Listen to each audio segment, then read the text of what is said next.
Jnanam Paramam Dheyam. Knowledge is supreme.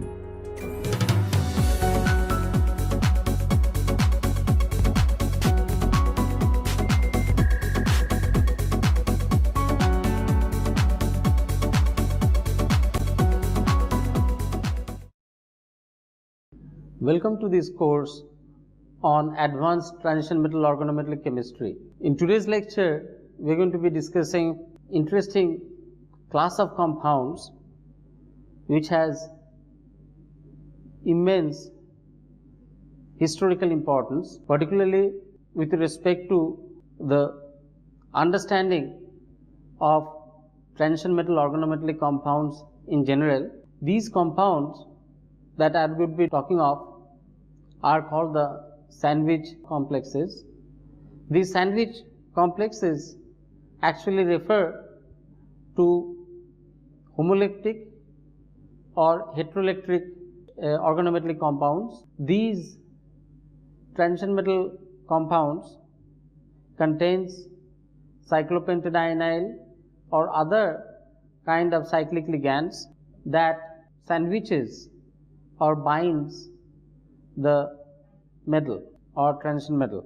These sandwich complex sort of originates from ferrocene or has its genesis in ferrocene and has aroused tremendous interest right from its synthesis to isolation to understanding the interaction that occurs between transition metal and ligand in sandwich complexes in general and that of ferrocene in particular.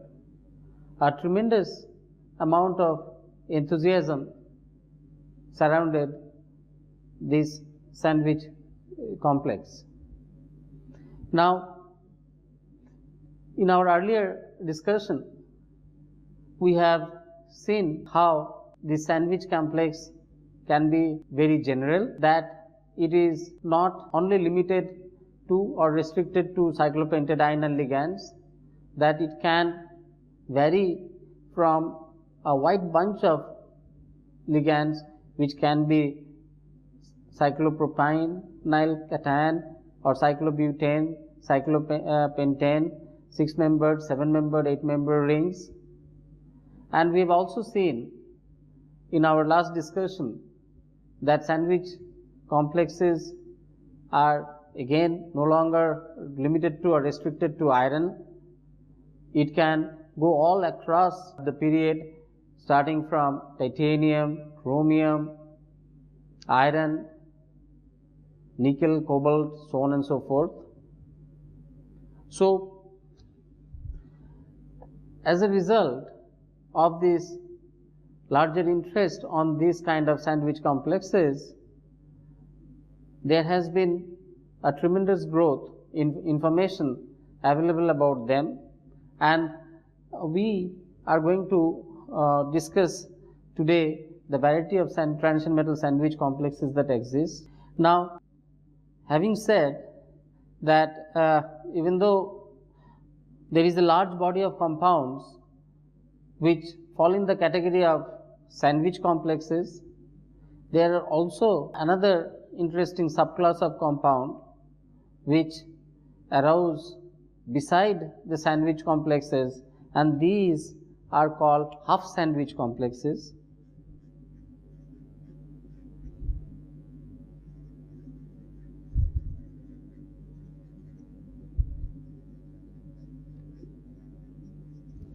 As the name suggests that it contained only one cyclic ring and the other half of the metal is bare and bound to other kind of ligands. So, here we have a 6-membered cyclic ring bound to molybdenum in this half sandwich compound, and then the molybdenum in turn is bound to 3 carbonyl groups. So, these kind of complexes are called piano stool structure.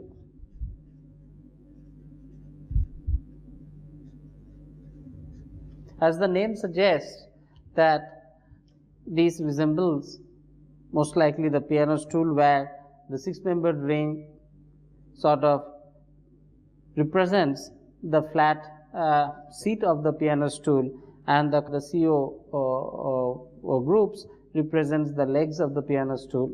This also is a stable compound. As you can see that this is a 18 valence electron compound, 6 from the benzene ring, 6 from molybdenum, and 3 COs with 6, giving a total of 18 valence electron count. One can have the cobalt version of it, which contains a Cp cobalt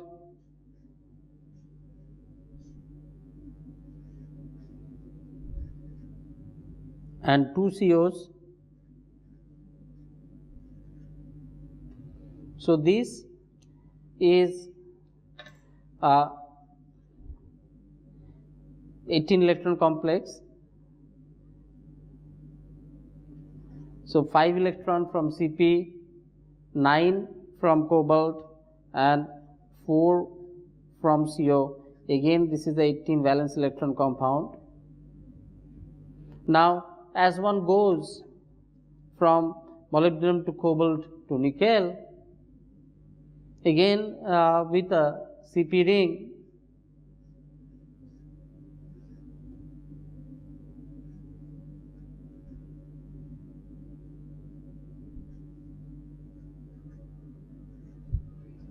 this is called a milky stool configuration.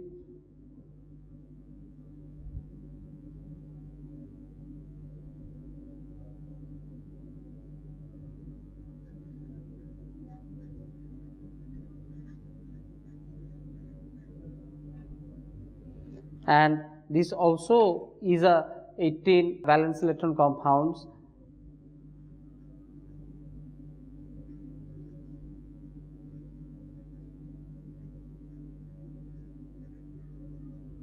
So one sort of sees in the pretext of the sandwich complexes that half sandwich complexes can also have versatility not only in structure but also in the metals which exhibit them.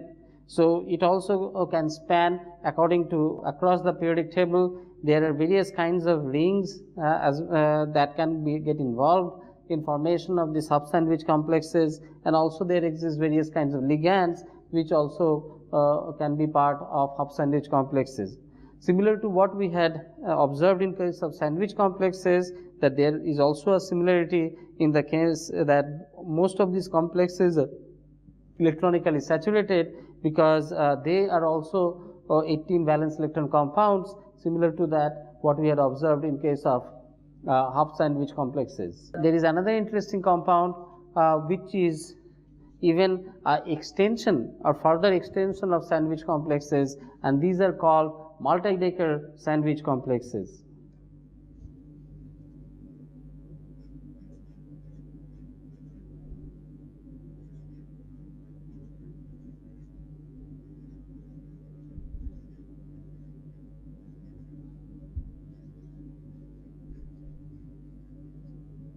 So here it's a Cp, nickel, Cp, and again nickel, Cp, and it's a cationic in nature. So what is interesting over here is that the central cyclopentadienyl anion binds to 2 nickel on both of its sides or on both of its faces. So that is an interesting aspect of the cyclopentadienyl ligand in a triple Decker sandwich, because this also exists or exhibits the property that Cp not only can bind to metal on one of its side, but in certain cases the CP ligand can also bind to two metal centers across both of its sides of the cyclopentadienyl anion. So that is a very interesting observation which comes out of it. Also, please note the fact that this overall compound is monocationic. That means that both of the nickel are 2 plus divalent cationic, so which gives to 4 positive charge, and there are 3 anionic CPs which is 3 negative, so 4 positive, 3 negative. So there is overall a positive charge to the overall triple decker sandwich complex. So this is just a vertical growth of the sandwich complex across the z direction, in which one can conceive this triple decker complex as being a nickelosine getting extended by another nickel CP unit on one of the face of the cyclopentadienyl ligand. So that makes this compound kind of very interesting. The most of the geometry that we have been considering about sandwich complexes is the fact that it seems that these sandwich complexes are kind of linear with two planar cyclopentadienyl ring completely engulfing the transition metal from above and below. However, as the portfolio of sandwich complexes expanded, interesting observation further came into being is the fact that there are lot of sandwich complexes which was even tilted in nature, and that these two CP rings are no longer planar. So these particular kind of ligands are called tilted sandwich complexes.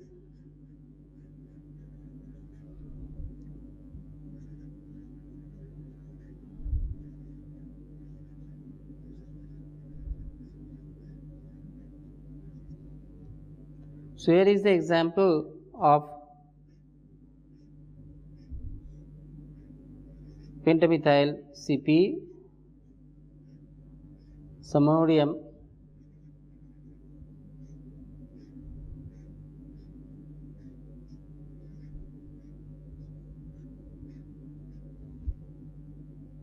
or CP, bis CP molybdenum carbonyl,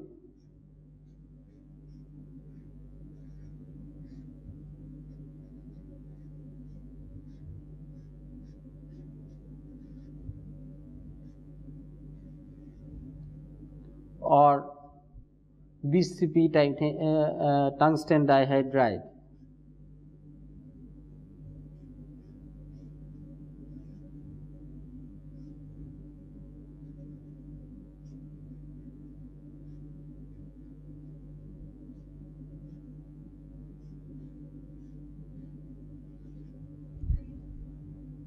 So these are an interesting variation of sandwich complexes, as one can see that these two CP rings are not parallel to each other and they are tilted across the metal.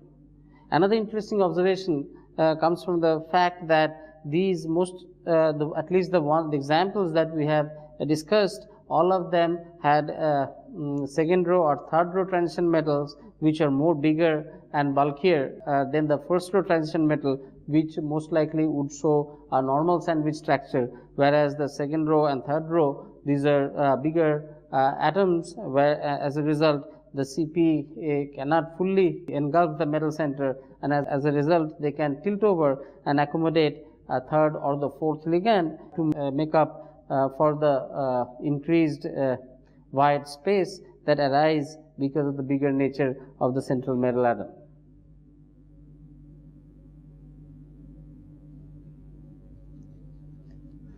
There is another interesting class of compounds which contains more than 2 CN-HN ligands, or 2 types of CN-HN ligands. These are really very interesting compounds, and we will illustrate this with example.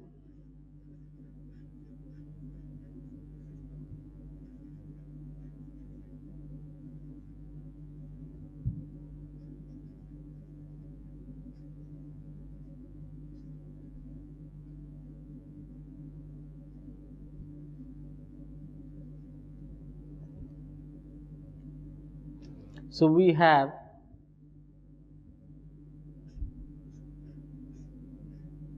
Cp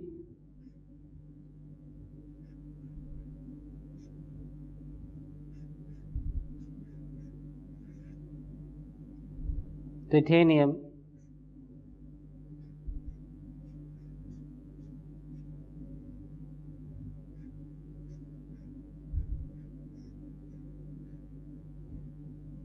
so this is eta 5 Cp2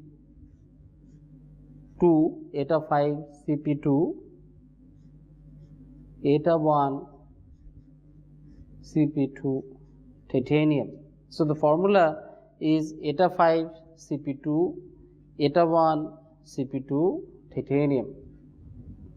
So here we see that 4 cyclopentadienyl ligands are engulfing the transition metal.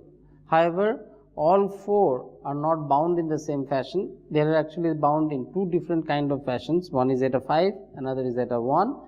The reason primarily probably is because of the fact that titanium being very small, all 4 cannot bind in a eta 5 fashion.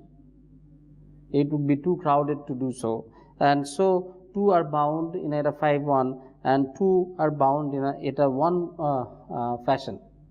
Similarly, with zirconium,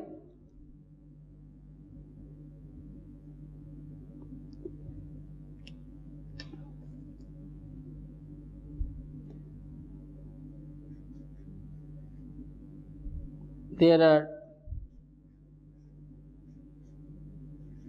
4 Cp ligands, similar to what we had seen for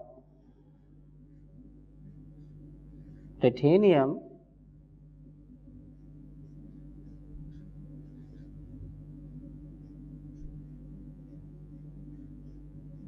But what is interesting is the fact that zirconium, being a secondary metal, is probably slightly more bulkier than titanium, and as a result we see here is enough room for 3 Cp ligands to bind in a eta 5 fashion and 1 in a eta 1 fashion. So unlike in titanium where there were eta 5 Cp2, in this case what we have is a eta 5 Cp3,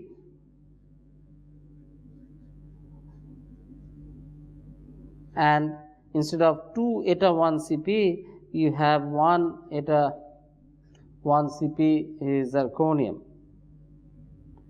Now if one go down further to more bulkier elements, one can sort of see that one can even have ligands which have 4 eta 5 bound Cp, for example in this uranium complex.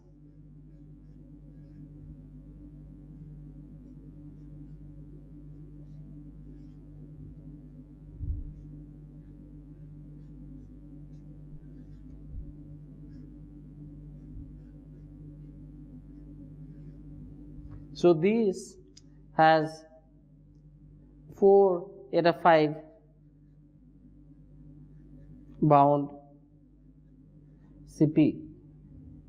So apart from the fact that as one goes down the group, the propensity of having larger number of eta 5 bound Cp increases, the other interesting aspect which these series of 3 complexes highlight is the fact that Cp can bind in more than one ways. It can bind in eta 5 as well as eta 1 fashion. There are also certain reports that we had seen in our earlier class where we had seen that hydrogenation of a nickelocene complex led to formation of eta 5 bound Cp and eta 3 bound Cp to nickel.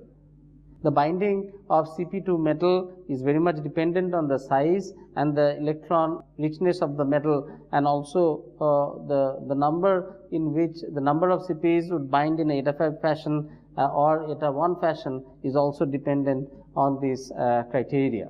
We are going to now take a look in some of the very interesting class of rings which are C3R3 or cyclopropyl ring based ligands.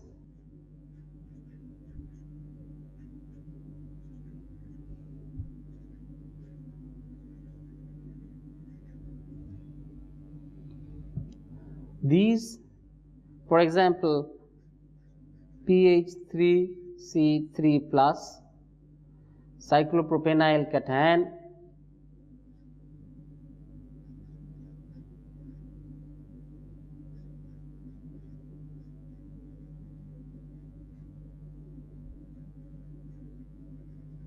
are important class of ligands which are aromatic.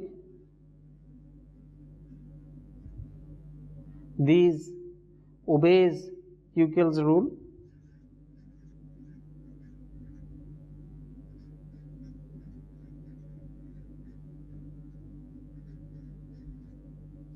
What is Hückel's rule? Hückel's rule says that if it has 4n plus 2 pi electrons,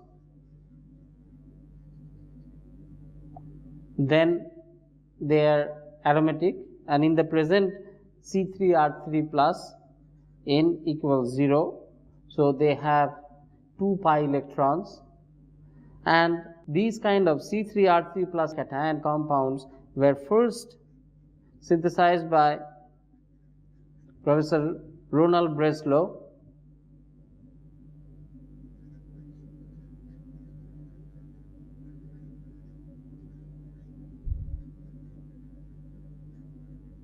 in 1957. At that point, it was a very interesting example of an aromatic compound having only 2 pi electron, and that the experimental proof validation of that was provided by Professor Ron Breslow way back in 1957, and hence this discovery is considered very important, not only then, even now from a historical perspective. We are going to take a look at some of the reactions which are involved in preparing these eta-3 cyclopropenyl complexes.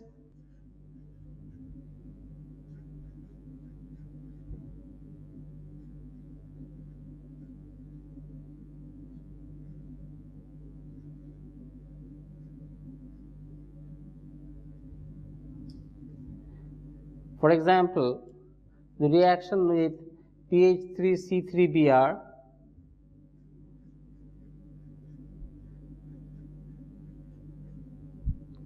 plus nickel tetracarbonyl under reflux conditions, oxidative addition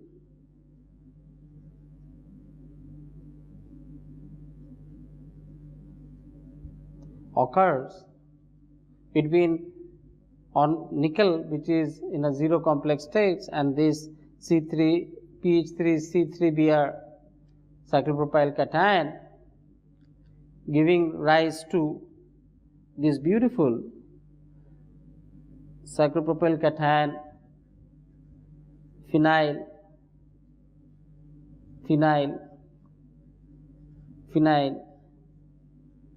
nickel bromide, which is bridging to nickel carbonyl bromide, and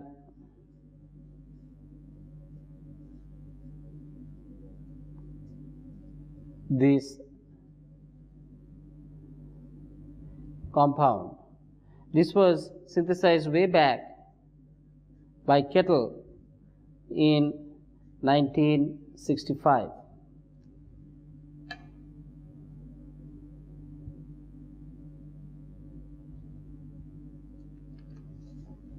Another interesting example involved the reaction of a nickel C3PH3 compound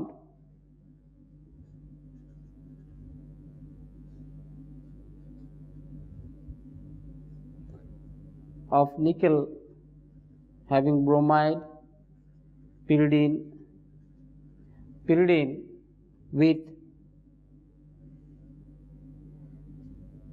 thallium Cp in benzene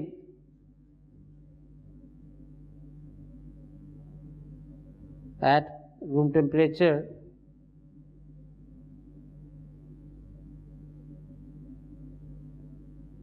giving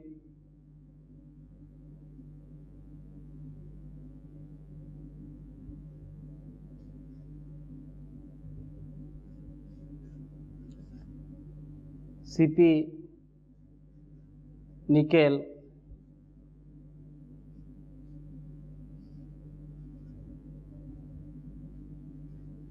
C3PH3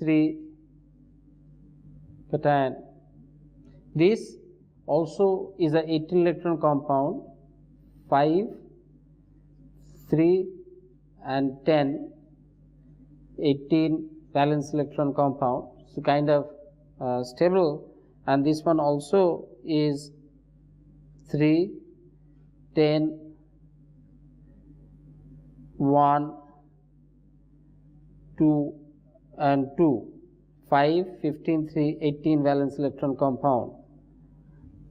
So the distance between nickel carbon is 196 picometer, and distance between C is 143 picometer.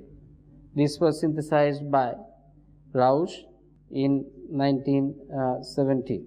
So with that, I would like to summarize what we have been discussing in today's class. Mainly, we have looked into various kinds of sandwich complexes that exist. Not only the sandwich complexes, we have looked into what are the type of half sandwich complexes that exist, which contains one cyclopentadienyl or one cyclic ring apart from other ligands.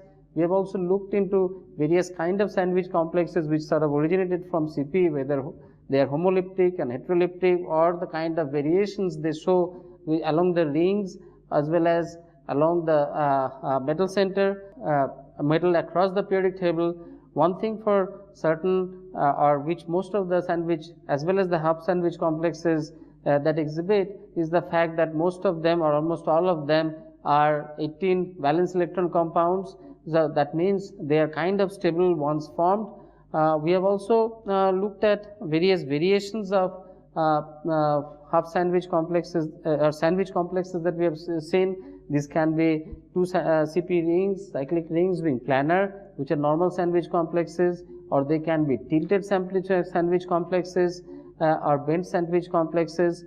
There are compounds which contains more than 2 Cp rings, and the nature of the Cp binding to the metal can vary from eta 5 to eta 1. As we had seen in this discussion, we had also seen eta 3 bound Cp in our last lecture, and also we saw that as one goes down the group to bigger and heavier transition metals or lanthanides, then one can see that these more number of Cp is being bound to the metal in a eta 5 fashion. We have also seen that how these compounds are synthesized.